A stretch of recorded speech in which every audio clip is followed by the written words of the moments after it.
আর সেই জান্নাতের সুসংবাদ শুনে খুশি হয়ে যাও, যার ওয়াদা তোমাদের সাথে করা হয়েছে। নিছক দুনিয়ার স্বার্থে যদি কিছু করি তাহলে আমাদের মধ্যে ভয় বেশি কাজ করবে। আর যদি আল্লাহর জন্য নিজেকে আমরা তৈরি করতে পারি, দুনিয়ার কোন ভয়, জড়তা, সংকীর্ণতা, কোন চিন্তা ভাবনা মুমিনকে কখনোই দুর্বল করতে পারবে না ইনশাআল্লাহ। আমি আপনাদের সামনে খুব লম্বা সময় নিয়ে আপনাদের কষ্ট দিতে চাই না, কিন্তু যেহেতু তাফসীর মাহফিল, এর একটা হক আছে। আমি কিছু কথা অল্প সময়ে যতটুকু বললে বিরক্ত হবেন ততটুকু না, আপনারা একটু ধৈর্য সহকারে বসবেন।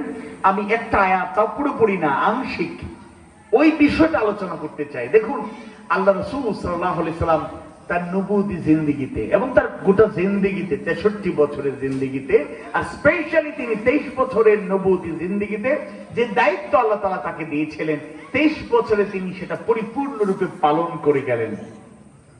এমনকি বিদায় হজ্জের ভাষণে যে কথাগুলো স্বর্ণাক্ষরে উজ্জ্বল ভাবে লেখা, লিপিবদ্ধ, মুখস্থ, যারা জানেন তাদের কাছে পরিষ্কার, তোর মধ্যে অন্যতম একটা কথা ছিল, লাকাদ তারাকতু ফীকুম আমরাইন লাম তাযিল্লু মা তামাসসাকতুম বিহিমা কিতাবাল্লাহি ওয়া সুন্নাতু রাসূলি সুন্নাতু নবিয়্যি।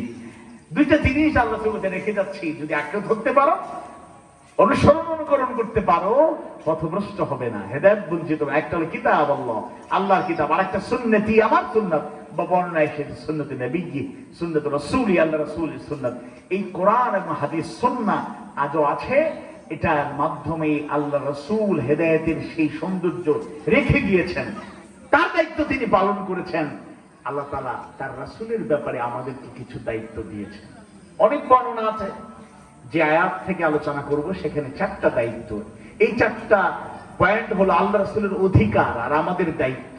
আমরা উম্মত হিসাবে এই দায়িত্ব পালন করব। আর আল্লাহ আমাদের উপর এটা বাধ্যতামূলক করে দিয়েছেন, রাসূলের অধিকার তোমরা প্রতিষ্ঠা করো। আর আমাদের উপর এটা আমাদের নৈতিক এবং ঈমানি দায়িত্ব, আমাদেরকে 4টা গুণ অর্জন করতে হবে। 4টা কাজ করলে রাসূলের ব্যাপারে আমাদের দায়িত্ব পালন হবে, রাসূলের অধিকার আমরা প্রতিষ্ঠার চেষ্টা করব। আসুন সূরা আ'রাফ 7ম সূরার 157 নম্বর আয়াতে কারিমার আলোকে 4টা গুরুত্বপূর্ণ পয়েন্ট, টু দ্য পয়েন্ট, আমি দলিল সহ, ব্যাখ্যা সহ, সহজ করে আপনাদের সামনে তুলে ধরেই আমি শেষ দিকে যাব, আলোচনা সমাপনী করব ইনশাআল্লাহ।